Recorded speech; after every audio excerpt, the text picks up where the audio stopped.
السلام علیکم ناظرین، امید کرتا ہوں کہ آپ سب خیریت سے ہوں گے۔ حرف و تجوید کی جانب سے آپ کو خوش آمدید کہتے ہیں۔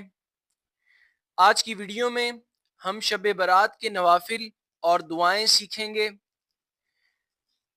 سب سے پہلے میں آپ کو بتاتا چلوں، شب برات ایک بہت عظیم رات ہے۔ اس رات زیادہ سے زیادہ آپ عبادت کریں، اللہ تعالیٰ سے اپنے گناہوں کی بخشش مانگیں، اور شب برات سے اگلے دن کا روزہ بھی رکھیں، اس روزے کی بھی بہت فضیلت ہے۔ تو بڑھتے ہیں ہم شب برات کے نوافل کی جانب۔ بسم اللہ الرحمن الرحیم۔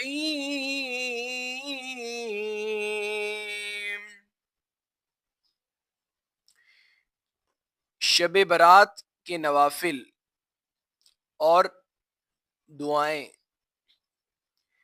رات بھر کثرت سے پڑھیں۔ اللہم انکا عفو کریم تحب العفو فاعف عنی یا غفور یا غفور یا غفور۔ اللہم انکا عفو کریم تحب العفو فاعف عني یا غفور یا غفور یا غفور۔ گڑ گڑا کر دعا کریں، بار بار دعا کریں، دین و دنیا کی بہتری کے لیے، اپنے لیے، بال بچوں کے لیے، والدین کے لیے، خویش و اقارب کے لیے، خاص کر حبیب خدا صلی اللہ علیہ وسلم کی امت کے لیے دعائیں مانگیں۔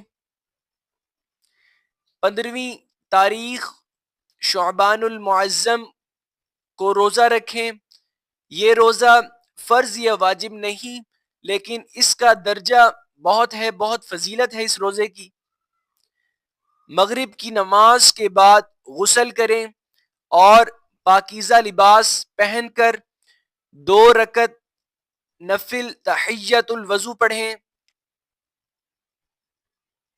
ہر رکعت میں الحمد شریف کے بعد 1 بار آیت الکرسی اور 3 بار کل شریف پڑھیں۔ 100 رکعت نفل پڑھیں اور ہر رکعت میں کل شریف 11 بار پڑھیں، یا 10 رکعت میں الحمد شریف کے بعد کل شریف 100 بار پڑھیں۔ 8 رکعت نفل 2 کی نیت سے پڑھیں اور الحمد شریف کے بعد 1 بار سورۃ قدر اِنَّا انزلناہ فی لیلۃ القدر اور کل شریف 25 بار پڑھیں۔ 8 رکعت نفل 1 سلام سے پڑھیں اور الحمد شریف کے بعد کل شریف 11 بار پڑھیں، اور سلام کے بعد درود پاک پڑھ کر اس نماز کا ثواب خاتون جنت حضرت فاطمہ الزہرا رضی اللہ تعالی عنہما کے دربار ہدیہ کریں۔ آپ رضی اللہ تعالی عنہا کا ارشاد ہے کہ جو مسلمان یہ نماز پڑھے گا میں اسے جنت لے جاؤں گی۔ درود پاک کی کثرت کریں، کم از کم 1000 مرتبہ درود پاک پڑھیں، نماز تسبیح پڑھیں۔ والدین اگر زندہ ہوں تو ان کی خدمت کر کے ان سے دعائیں کرائیں، اور اگر فوت ہو گئے ہوں تو اِیثار ثواب کریں اور قبروں کی زیارت کریں۔ اگر کسی کا حق اپنے ذمے ہو تو حق ادا کریں، یا حق والے سے حق بخشوا لیں۔